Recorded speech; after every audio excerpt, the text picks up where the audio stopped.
ये साल था 1967 का। कराची के एक इलाके बहादुराबाद में एक छोटी सी दुकान थी। ये एक जनरल स्टोर था जो हमें हर गली मोहल्ले में मिल जाता है। इस स्टोर के मालिक शदीद बीमार थे। इन्हीं का एक बेटा था, इसका नाम इम्तियाज अब्बासी था। इम्तियाज कराची के निश्तर कॉलेज में पढ़ता था। ये फर्स्ट ईयर का स्टूडेंट था। वालिद की बीमारी की वजह से इम्तियाज बहुत परेशान रहता था। इसको अक्सर ख्याल आता था कि इसको अपनी पढ़ाई छोड़कर कोई काम शुरू करना चाहिए, जैसा कि कोई कारोबार। इम्तियाज के वालिद काफी कमजोर हो गए थे। इनके लिए दुकान पर बैठना मुश्किल होता जा रहा था और बस इम्तियाज ने फैसला किया कि आज से इसके वालिद आराम करेंगे और इम्तियाज इनकी दुकान पर बैठेगा। इम्तियाज ने पढ़ाई तो छोड़ दी, लेकिन ये भरपूर मेहनत करने लगा। अपनी दुकान में सफाई भी इम्तियाज खुद ही करता था, यानी झाड़ू लगाने से दुकान का सामान लाने तक और फिर वो सामान बेचने तक का हर काम इम्तियाज ने संभाल लिया था। इसके वालिद भी बहुत खुश थे कि इनका बेटा इनका सहारा बन गया है।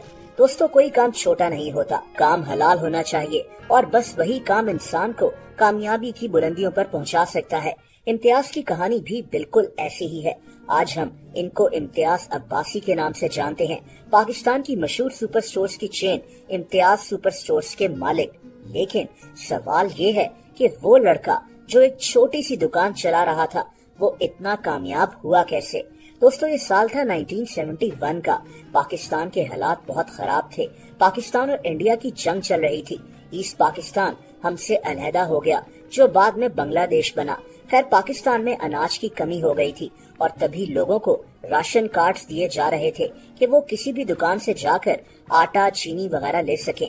इम्तियाज ने सोचा कि क्यों न राशन की एक दुकान ले ली जाए। इसी फैसले ने इम्तियाज की जिंदगी बदल दी। देखते ही देखते इसके पास तकरीबन 35,000 लोग अपना राशन कार्ड लाकर रजिस्टर हो चुके थे। ये लोग महीने में 2 दफा इम्तियाज से आटा और चीनी लेने आते थे। इम्तियाज को बहुत मुनाफा हो रहा था। दोस्तों, ये कामयाबी मिलने के बाद 1977 में इम्तियाज सिंगापुर घूमने फिरने चले गए और वहाँ इनकी नजर एक सुपरमार्केट पर पड़ी। इम्तियाज को ये कॉन्सेप्ट बहुत पसंद आया कि क्यों न पाकिस्तान में भी एक ऐसा ही स्टोर खोला जाए जिसके अंदर हर चीज अवेलेबल हो। इम्तियाज पाकिस्तान वापस तो आ गए, लेकिन इनके जहन में अभी भी एक सुपरमार्केट खोलने का ख्वाब मौजूद था। दोस्तों, इस प्लान पर अमल करने में काफी अरसा लग गया। इम्तियाज आहिस्ता आहिस्ता जमीन खरीदने के पैसे जमा कर रहे थे कि किसी तरह एक बड़ी जमीन खरीद ली जाए और उसके ऊपर एक सुपरमार्केट बनाया जाए। 1993 में इम्तियाज ने कराची में एक छोटी सी सुपरमार्केट बना ली। दोस्तों, ये आइडिया भी काम कर गया। इम्तियाज को अब यहाँ से बहुत फायदा हो रहा था। 4 साल बाद इम्तियाज ने चावल की एक मिल भी लगा ली। इम्तियाज अब कामयाबी की बुलंदियों को छू रहे थे। 2001 में इम्तियाज ने कराची के इलाके अवामी मरकज में अपना दूसरा सुपर स्टोर भी खोल लिया। ये ऑलरेडी एक दुकान थी जो चल नहीं रही थी। इम्तियाज ने इसी दुकान को खरीदा और इसको भी एक सुपर मार्केट बना लिया। ये स्टोर भी बहुत कामयाब हो गया, बल्कि यहाँ से तो इम्तियाज को डबल सेल मिलना शुरू हो गई।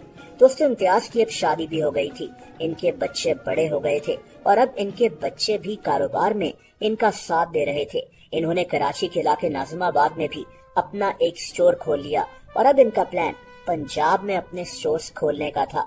इम्तियाज और इनके एक बेटे गुजरावाला पहुंच गए। ये गुजरावाला में एक नया स्टोर खोलने की जगह देखने लगे। दोस्तों, इन्होंने जमीन खरीदी और यहाँ भी एक स्टोर खोल लिया। इनका ये आइडिया भी काम कर गया। जब इंसान मेहनत कर रहा हो तो अल्लाह ताला की मदद भी साथ होती है। इम्तियाज और इनकी फैमिली के साथ भी यही हो रहा था। इनका गुजरावाला स्टोर इतना ज्यादा चल गया कि इम्तियाज की किस्मत और भी ऊंचाई पर पहुंच गई। इम्तियाज सुपर स्टोर्स की ब्रांचेस अब जगह जगह खुलने वाली थी। इसके बाद ये फैसलाबाद गए, सियालकोट गए, लाहौर गए, गुजरात, सरगोदा, इस्लामाबाद, हर जगह। इम्तियाज दिहाड़ी तक चले गए। पंजाब का एक शहर जहाँ की आबादी इतनी ज्यादा नहीं है, लेकिन वहाँ भी इनका स्टोर कामयाब हो गया। अब इम्तियाज सुपर स्टोर मुल्तान में भी खुल चुका है। इम्तियाज सुपर स्टोर्स का ये सफर बहुत पुराना है, लेकिन जब इंसान मेहनत करे और सही जगह करे तो उसका सिला किसी न किसी फॉर्म में इंसान को मिल ही जाता है। इम्तियाज अब्बासी की कहानी भी कुछ ऐसी ही है।